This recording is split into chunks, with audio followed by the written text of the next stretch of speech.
Well, I mean, this week certainly did turn out more full than last week, so that's kind of a win.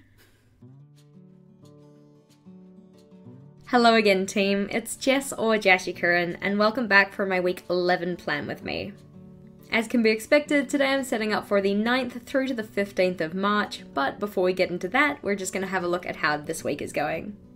So, although technically speaking I didn't really get into my journal all that much this week, I am really pleased with how much more full this weekly looks compared to the ones I've had in the past couple of weeks, which have been very empty. I do in part attribute that to having smaller boxes for each day, so I think for the week coming I'm going to be doing the same thing. I have found, however, that I have been missing having a long-running to-do list, so in the week that's coming I'm going to make sure that I've got one of those as well. As you can probably tell from my pencil sketches over here, we do not even need to turn over the page for the next week. It's just going to be another one-page weekly, and it's going to be in a similar style to this one. Before we jump into it though, just a reminder that any of the equipment I use in today's setup is linked in the description box below.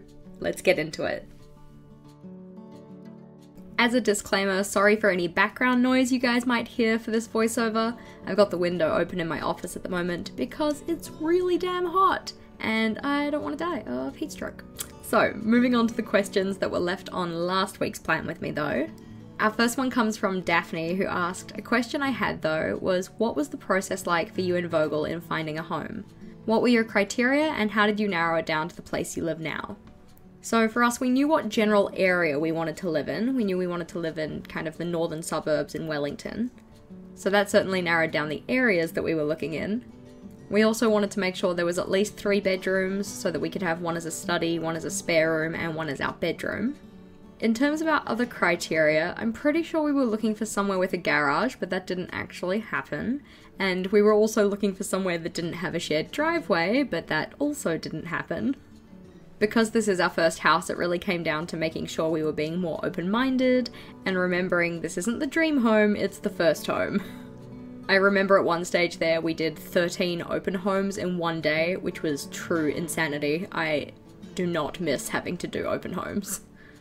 It did take about 6 months of searching, give or take, but all in all I'm pretty damn happy with where we are now. Our next question comes from Vanessa, who said, love the single page spread.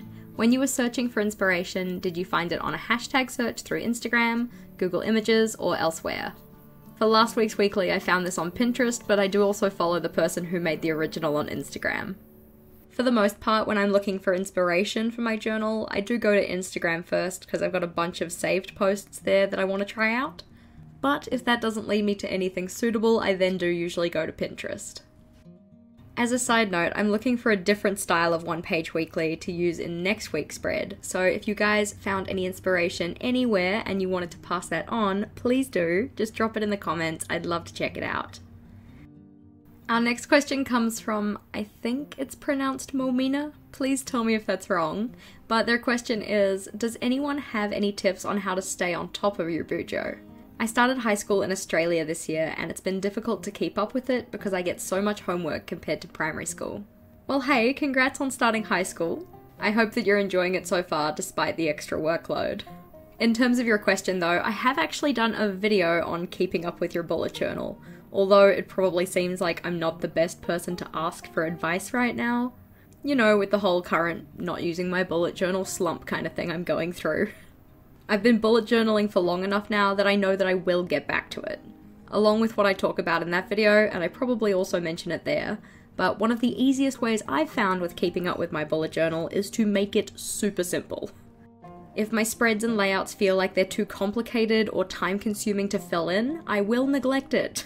So making my spreads, especially my weeklies, really straightforward, means that I'm a lot more likely to actually record the things I need to record and thus get the things done that I need to get done.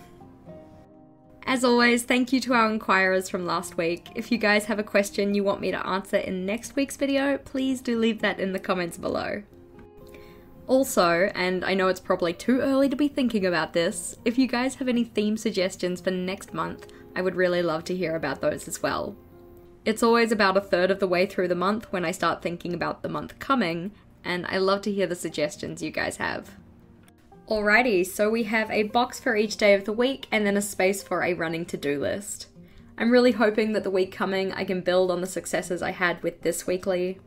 And then possibly the week after I can see about giving myself a weekly spread that has more space to write in.